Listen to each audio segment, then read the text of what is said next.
على عباده الذين اصطفى اما بعد فاعوذ بالله من الشيطان الرجيم بسم الله الرحمن الرحيم وللآخرة خير لك من الأولى الحمدللہ ہر سال کی طرح امسال بھی دارالعلوم سعود النبی صلی اللہ تعالیٰ علیہ وآلہ وسلم آپ نے کامیابی اور کامرانی کی ایک مثال قائم کرتے ہوئے مورخہ 28 مئی 2023 بروز اتوار صبح 9 بجے سے نماز عصر تک دارالعلوم سعود النبی چک فرنگ کنگن میں ایک عظیم الشان کانفرنس بنام حیات النبی صلی اللہ تعالیٰ علیہ وسلم کانفرنس کا انعقاد کر رہا ہے، جس میں جموں کشمیر کے نامور علماء کرام سیرت رسول اکرم صلی اللہ تعالیٰ علیہ وآلہ وسلم کے مختلف گوشوں پر خطاب فرمائیں گے، اور اس عظیم الشان موقع پر دارالعلوم سعود النبی صلی اللہ علیہ وسلم سے فارغ ہونے والے 4 حفاظ قرآن کی دستار بندی بھی ہوگی انشاءاللہ۔ تو میری تمامی احباب سے، تمام مسلمانان کشمیر سے یہ گزارش ہے کہ اس عظیم الشان موقع پر مورخہ 28 مئی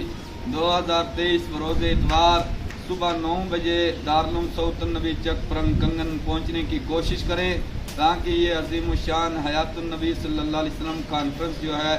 یہ اعلیٰ شان طریقے سے منعقد ہو سکے، اور اس میں جو علماء کرام نبی رحمت صلی اللہ علیہ وسلم کی سیرت تطہیر کے تعلق سے خطابات فرمائیں گے وہ آپ سماعت کر سکیں۔ لہذا تمامی احباب سے گزارش ہے کہ اس عظیم الشان موقع پر چک فرنگ کنگن پہنچنے کی کوشش کریں۔ الحمدللہ اس سال اس عظیم الشان کانفرنس میں ہم نے وادی کشمیر کے نامور مبلغ حضرت مولانا بلال احمد کمار صاحب مبلغ تحریک صوت الاولیاء جموں اینڈ کشمیر، ان کے ساتھ ساتھ محترم مولانا مفتی شبیر احمد نوری صاحب جو جموں سے تشریف لا رہے ہیں، ان کے ساتھ ساتھ مولانا سرفراز احمد نورانی صاحب، باقی بہت نامور خطباء کرام یہاں تشریف لائیں گے۔ آپ تمامی احباب سے گزارش ہے مقررہ تاریخ پر مقررہ وقت پر یہاں پہنچ کر اس کانفرنس کو کامیاب بنائیں۔ اللہ رب العزت آپ کا حامی و ناصر ہو۔